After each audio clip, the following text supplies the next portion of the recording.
తాకట్టులో ఉన్న బంగారాన్ని విడిపించి ఆ రోజు ఆన్లైన్ ధరకే కొంటుంది కొమ్మూరి గోల్డ్. శ్రీమాత్రే నమః. నేను గీతాంజలి. సుమన్ టీవీకి స్వాగతం. మనతో పాటు ఉన్నారు శృంగేరి శిష్య బృందం కొండూరు పద్మావతి గారు. వారితో మాట్లాడి వారాహి నవరాత్రుల విశిష్టత, అలాగే ఎందుకు మనం జరుపుకోవాలి, అసలు ఇంట్లో మనం వారాహి నవరాత్రులు చేసుకోవచ్చా, ఎటువంటి నియమాలు మనం పాటించాలి, వీటి గురించి తెలుసుకుందాం. అమ్మతో మాట్లాడదాం. అమ్మ నమస్కారం. నమస్తే అమ్మా. శ్రీమాత్రే నమః. ఎలా ఉన్నారు? నేను చాలా బాగున్నాను. మీరు ఎలా ఉన్నారమ్మా? బాగున్నామ్మా.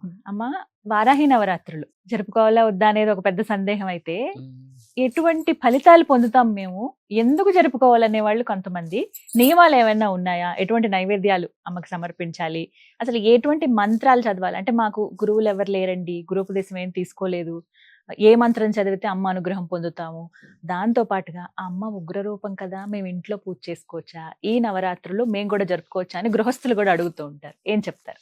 మనకి మన సాంప్రదాయంలో 4 నవరాత్రులు ఉన్నాయి. వసంత నవరాత్రులు, శరన్నవరాత్రులు, వారాహి నవరాత్రులు, శ్యామల నవరాత్రులు. ఈ 4 నవరాత్రులు అయితే అన్ని మనకి దసరాల్లో శరన్నవరాత్రులు చేసుకుంటాం.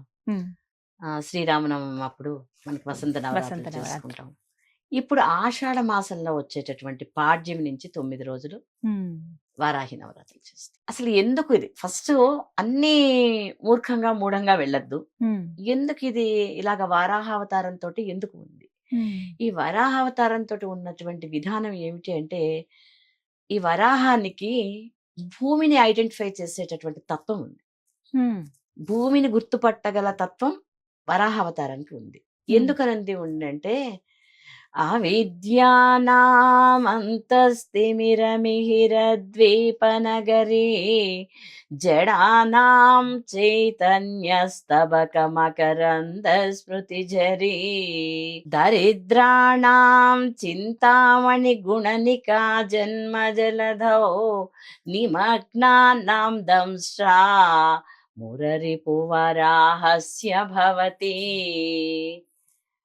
భూమిని సముద్రంలోకి పడేశాడు హిరణ్యాక్షుడు. అప్పుడు వరాహ అవతారంతో భూమిని గుర్తుపట్టి తీసుకొచ్చాడు విష్ణు.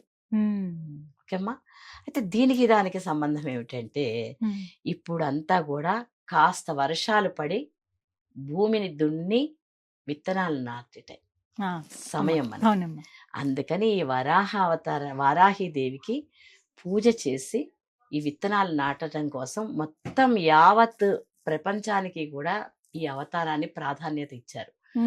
ఈవిడ లలితామ్మవారికి వారాహిదేవి అలాగే శ్యామలాదేవి వీళ్ళు మంత్రులుగా ఉంటారనమాట ఆవిడ దగ్గర. అర్థమైందా? అందుకని వరాహావతారము అనేది రాత్రిపూట చేసే పూజ. రాత్రిపూట చేసే పూజ. మన సత్సంగ సభ్యులందరూ కూడాను ఆర్య ద్విశతి స్తోత్రం, దుర్వాస మహాముని కాంచీ క్షేత్రంలో కొంతకాలం పాటు అమ్మవారిని సేవించారు. సేవిస్తే ఆయనకి అమ్మవారి దర్శనం ఇచ్చింది. ఎక్కడ దర్శనం ఇచ్చింది? మణిద్వీపంలో ఉన్నట్టు దర్శనం ఇచ్చింది. ఒక మణిద్వీపంలోకి ప్రవేశించాలి అంటే ఎన్నో ప్రాకారాలు దాటాలి. ఆ అమ్మవారు మనలోనే ఉంటే ఎన్నో ప్రాకారాలు దాటి మనం కూడా అక్కడ అమ్మవారిని దర్శనం చేసుకోవాలి. అయితే ఎన్నో ప్రాకారాలు దాటి వెళ్ళినటువంటి ఆ మణిద్వీపంలో అమ్మవారిని దుర్వాస మహాముని దర్శించినప్పుడు ఆ ప్రాకారాల వివరాలు అన్ని చెప్తారు. అక్కడ ఉంటారు. అక్కడ ఈ వారాహిదేవికి శ్యామలాదేవికి కూడా బీజాక్షర మంత్రాలు చెప్పారు.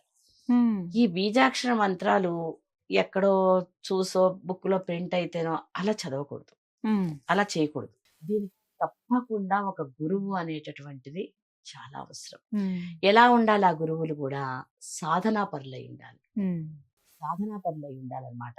వాళ్ళు ఒకళ్ళని ఉద్ధరించేటట్లుగా ఉండాలి గాని వ్యాపారస్తులుగా ఉండకూడదు. అటువంటి వారి యొక్క వాక్కు ఎటువంటి ఫలితాన్ని ఇవ్వదు. అర్థమైందమ్మా? ఈ వారాహి నవరాత్రులు అందరూ చేసుకోవచ్చు. కానీ నేను ఒకటేం చెప్తున్నానంటే, ముఖ్యంగా ఇంట్లో శుచి అనేది చాలా అవసరం. ఇప్పుడు ప్రస్తుత కాలంలో ఇది లోపం. పూజలు అందరూ చేస్తున్నారు కానీ శుచి మటికి లేదు. శుచి అంటే మనం శుభ్రాన్ని పెట్టుకుంటాం. ఈ శుభ్రం అంటే ఇల్లు కడుక్కోవడం, స్టవ్లు కడిగేయడం, దేవుళ్ళని కడిగేయడం, ఇది చెప్పట్లేదు నేను. ముందు మానసికమైనటువంటి శుభ్రత. 2 నియమాలను పాటిస్తున్నావా నువ్వు? నువ్వు స్నానం చేయకుండానే వెళ్ళిపోయి వంట చేసేస్తే దేవుడికి నైవేద్యం పెడతానంటే కుదరదు. పెడితే ఏమవుతుంది అనేది మూర్ఖపు వాదన. దానికి అసలు సమాధానం చెప్పాల్సిన పని లేదు. ఒక రాయిని వెళ్ళి నేను ఢీ కొడతాను అంటే పడతావు, దానికి ఎవరు చెప్తారు? తగులుతుంది. చెప్పరు కదా. అందుకని శుచి శుభ్రత అన్నారు. శుచి శుభ్రత ఒకటే అని చెప్పలేదు. శుచి వేరు, శుభ్రం వేరు. అలాగే నెలసరి నియమాలు అంటే ఎలాగంటే కుదరదు కదా మాకంటే, ఓకే ఆ 4 రోజులు నువ్వు మానేసే ఆరాధన, మానేసేసే. అవన్నీ ఇంట్లో ఉండగా మనం ఇవన్నీ చేయడం అనేది తప్పు. అందుకని ఆ బీజాక్షరాలతోటి చేసేటటువంటి కార్యక్రమాలు చెయ్యొద్దు. చక్కగా సాయంత్రం అయ్యాక దీపారాధన చేసుకుని మీకు వచ్చినటువంటి మణిద్వీప వర్ణన చదువుకోండి, ఆర్యద్విశతి స్తోత్రం చదువుకోండి. దేవి భాగవతంలో మణిద్వీప వర్ణన ఉంటుంది. చక్కగా 240 270 శ్లోకాలు ఉంటాయి. అవి చదువుకోండి, దీపారాధన చేసుకోండి, కాస్త నైవేద్యం పండో ఫలమో పెట్టుకోండి. అంతేగాని ఎవరెవరో తాంత్రిక శక్తులతోటి వాళ్ళు చేసే వాళ్ళందరినీ ఉదాహరణగా తీసుకుని నువ్వు అలా చెయ్యాలని అనుకోకూడదు. అది నీకు అవసరం లేదు. వారాహి అమ్మవారి ఫోటో పెట్టుకోవచ్చా? ఫోటో లేవు కదమ్మా. మీ అమ్మగారు వాళ్ళందరూ పెట్టారా? మరి మీకెందుకు అవన్నీ చెప్పండి. చక్కగా ఒక పసుపు గౌరీదేవి, నీకు పెళ్లిలో పసుపు గౌరీదేవికే పూజ చేయించారు, ఏ ఫోటో పెట్టలేదు. అవునా? అవును. పూర్ణ ఫలమైన కొబ్బరి బొండంతో తీసుకొచ్చి ఇచ్చారు, అంతేనా? మరి నీకెందుకు ఈ ఫోటోలన్నీ? దానికి ఒక పెద్ద ఎగ్జిబిషన్, దాన్ని తయారు చేయడం, డెకరేషన్ చేయడం, అందరూ రావడం, ఎందుకు ఇవన్నీ? నీకు అవి చేయడానికి వేరే వ్యవస్థ ఉంది, వాళ్ళు చేస్తారు. సస్యశ్యామలుగా పంటలు పండడం కోసం, మనందరం చక్కటి ఆహారాలను పొందడం కోసం ఇవన్నీ చేస్తూ ఉంటారు. మీరు వారాహి నవరాత్రులను చక్కగా గుర్తించండి, తెలుసుకోండి. ఈ 9 రోజులు ఎంతో పవిత్రమైన రోజులుగా గ్రహించండి. ఇవన్నీ కూడా మనం చేసుకోవాలి, మన సంప్రదాయంలోనే నిర్ణయించుకోండి. ఫోటోలు తీసుకొచ్చి పెట్టక్కర్లేదు. ఈ అష్టోత్తరాలు అవి మామూలుగా చదువుకుని గౌరీదేవికి చేస్తే చాలమ్మా. మనకి పసుపు గౌరీదేవి, తర్వాత చక్కగా తీసుకుని మొహానికి రాసుకుని స్నానం చేయడం అయిపోయి. ఎందుకు ఇంకా ఇల్లంతా ఫోటోలు, ఇల్లంతా విగ్రహాలు, అవన్నీ తుడవడం, కడగడం, అలసిపోతున్నావు నువ్వు. భగవంతుడి మీద ధ్యానం ఎక్కడ ఉంటుంది నీకు? అందుకు చక్కగా పసుపు గౌరీ దేవిని చేసుకోండి, 9 రోజులు పూజ చేసుకోండి, లలితాష్టోత్రం చదవండి, వారాహి అష్టోత్రం చదవండి, లలితా సహస్రనామం చదవండి, లేదా ఖడ్గమాల కొంతమంది అలవాటు ఉంటుంది, చేసుకోండి, తప్పేమీ లేదు. నా కుటుంబంలో ఎవరు కూడా ఆహారం కోసం బాధపడకూడదమ్మా వారాహిదేవి, నువ్వు కాపాడు. సముద్రంలో పడినటువంటి భూమిని ఎలాగైతే వరాహస్వామి తీసుకొచ్చాడో అలా ఈ సంసారం అనేటటువంటి సముద్రంలో పడి కొట్టుకుపోతున్నాం మేమందరం. దీంట్లోంచి మమ్మల్ని తీసుకెళ్లి మోక్షాన్ని తీసుకెళ్లి తల్లి అని చెప్పండి. అందుకని ఈ డెకరేషన్లు ఇవన్నీ తయారు చేయడం, ఆర్భాటాలు వద్దాం. పూజకి ఆర్భాటం అవసరం లేదు, నైవేద్యానికి ఆర్భాటాలు అవసరం లేదు. ఇన్ని రకాల నైవేద్యాలు పెట్టాము, అన్ని రకాల, ఎందుకమ్మా అవన్నీ అడిగారా? వాటికే సమయం సరిపోతుందమ్మా అసలు. ఎందుకు అవన్నీ చెప్పండి. చక్కగా ఒక పండో ఫలమో ఒక ముత్తైదుకి ఇవ్వండి. తెలిసిందా? ఎవరన్నా ఇంటికి వస్తే వెతికి వెతికి వెతికి వెతికి పాడైపోయే పండు తీసుకొచ్చి బొట్టు పెట్టిస్తే ఏం వారాహి పూజ చేస్తావు నువ్వు? ఏమీ వద్దు, ఒక పండు, శుభ్రమైన పండు ఒక ముత్తైదుకి. ఈ జాకెట్ బట్టలు, ఈ పసుపు కుంకాల కవర్లు, ప్యాకెట్లు, ఇవన్నీ ఎందుకమ్మా చెప్పండి. ఇవి ఏమీ చేయక్కర్లే, చక్కగా నమస్కారం చేసుకోండి, పసుపు గౌరీదేవికి చేసుకోండి. అంటే పెట్టుకుంటే ఫోటో తప్ప అంటే నీకు అలవాటు లేని పని ఎందుకు? నీకు అత్తగారు చేసిందా, నీ తల్లి చేసిందా, మీ అమ్మమ్మ గారు చేస్తారా, మీ నాయనమ్మ గారు చేస్తారా? మరి నీకెందుకు అవన్నీ? అమ్మ ఫోటో ఖచ్చితంగా ఉంటుంది. లలిత అమ్మవారి ఫోటో ఎలాగో అందరిలో ఉంటుంది. లేకపోయినా శంకరాచార్యుల వారు పంచాయతనం చెప్పారు, ఇన్ని రకాలు పెట్టకండి అమ్మా, ఒక పంచాయతనం అని చెప్తున్నాను. శివుడు ఇష్టమా మీకు, శివుడిని మధ్యలో పెట్టండి, ఆ పక్కన ఉండేటటువంటి అమ్మవారు అంబికాపుడు.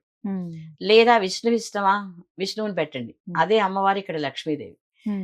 శాక్తేయమాల అమ్మవారి ఇష్టమా, అమ్మవారిని పెట్టుకోండి మధ్యలో, అప్పుడు శివుడు విష్ణువు పక్కన ఉంటారు. విఘ్నేశ్వరుని పెట్టండి, సూర్యుడిని పెట్టండి. దీపారాధనలోనే కుమారస్వామి ఉంటారు, ఈశ్వరుడి శిరస్సు మీద చంద్రుడు ఉంటాడు. ఇంకింతకన్నా దేవతలు లేరు. ఎవరున్నారు చెప్పండి? అన్ని శివస్వరూపాలు, ఆ తర్వాత విష్ణు స్వరూపాలు, మిగతావన్నీ అమ్మవారి స్వరూపాలు. వీళ్ళందరూ వాళ్ళ అవతార సమాప్తిలో వెళ్ళి మణిద్వీపంలో ఉంటారు, మనకి ఇక్కడ విగ్రహంగా ఉంది. ఆ విషయాన్ని గుర్తుంచుకోవాలి. ఇన్ని రకాల దేవుళ్ళు, ఇన్ని ఫోటోలు, అవన్నీ తుడవ, బొట్లు పెట్ట, ఇవన్నీ సమయం సరిపోతుంది, అవసరం లేదు. ఈ 9 రోజులు ఈ విధంగానే చక్కగా 9 రోజులు ఉపవాసం ఉండాలా. ఇదొకటి. ప్రతిరోజు తల స్నానాలు, ప్రతిరోజు ఉపవాసం, ప్రతిరోజు తల స్నానాలు పులిస్త్రీ వాళ్ళు చెయ్యక్కర్లేదు. పులిస్త్రీ వాళ్ళు అసలు తల స్నానం చేయక్కర్లేదు. కాస్త పసుపు రాసుకుని, ఆ పసుపు కూడా ఎక్కువ రాసుకుంటే పడని రోజులు వచ్చాయి. కొంచెం పసుపు తీసుకుని రాసుకుని హాయిగా స్నానం చేయండి. సుఖంగా అందరూ కూడా పూజ చేసుకోండి. నిత్యం నువ్వు చేసేటటువంటి అనుష్ఠానం ఏముందో, నీ గురువుల ఉపదేశం ఉంటే మంత్రోపదేశం ఉన్నట్లయితే చేసుకో. హ్మ్. లేదా నీ నిత్యకృత్య పనులన్నీ చేసుకో. చేసుకొని ఆరాధన చేసుకో. వారాహి నవరాత్రులను దృష్టిలో పెట్టుకొని లలితా సహస్రనామం చదువుకో రోజును. ఉమ్, లేదా ఆర్యద్విశతి చదువు, లేదా మణిద్వీప వర్ణన చదువు. ఉమ్, అలాగే ఆ అమ్మవారికి సంబంధించినటువంటి అష్టోత్తరం ఉంటుంది. Hmm. అష్టోత్తరం చేసుకో. ఇంతకన్నా పూజ అయితే అవసరం లేదమ్మా. ఒకవేళ మేము ఇంత చదవలేమండి, మాకంత ఓపిక కూడా లేదు, ఇంత సమయం కూడా ఉండట్లేదు మాకన్న వాళ్ళు ఏదైనా ఒక మంత్రం గాని ఏదైనా ఒక్క మాట. ఉంటుందమ్మా వారాహి మంత్రం, ఒక 2 లైన్ల మంత్రం ఉంటుంది. నేను పంపిస్తాను, మీరు దాన్ని తప్పకుండా. స్టోర్ చేసుకోండి చక్కగా. ఉమ్, దాన్ని వారాహి మంత్రం చేసుకో. అసలు ఇవన్నీ ఏమి వద్దు, శ్రీమాత్రే నమః చేయండి ఆ. చాలు. ఇవన్నీ ఏమి వద్దమ్మా, శ్రీమాత్ర గబగబా లలితా సహస్రనామం చదువుతారు. ఎన్ని నామాలకు భావం తెలుసు, ఎన్ని తప్పులు చదువుతున్నామో ఎలా తెలుస్తుంది? ముందు దాని గురించి, చేసిన దాని గురించి తెలుసుకోండి. ఉమ్, కొత్తది ఎందుకు మీకు మళ్ళీ? ఎవరెవరో కొత్త పూజలు ఏవో చెప్తూ ఉంటారు, దాన్ని మళ్ళీ మొదలు పెడుతూ ఉండడం ఉమ్, మనకు అవసరం లేదమ్మా. మన ఇంట్లో మన అత్తగారు ఏం చేస్తారో ఆడపిల్లలందరూ కూడా అత్తవారింటికి వచ్చాక అదే చెయ్యాలి. ఉమ్, ఒకవేళ అత్తగారింట్లో ఏమీ చెయ్యలేదనుకోండి, వాళ్ళు దండమే పెట్టని వాళ్ళు అనుకోండి, మీకు పెట్టడం ఇష్టం ఉంటే మీరు పెట్టిన వచ్చినటువంటి తల్లిగారి ఇంట్లో కొన్ని ఆనవాయితీలు ఉంటాయి, అవేవో కాస్త ఆ పూజ చేసుకుంటూ ఉండండి. ఉమ్, అంతేగాని ఇవన్నీ చెయ్యడానికి మాకు టైం లేదు అనుకున్న వాళ్ళు శ్రీమాత్రే నమః ఉమ్, చక్కగా లలితాదేవి, లలితా పరమేశ్వరి ఫోటోకి చక్కగా దండం పెట్టుకోండి. ఉమ్, ఆ అమ్మవారిని ధ్యానం చేసుకోండి.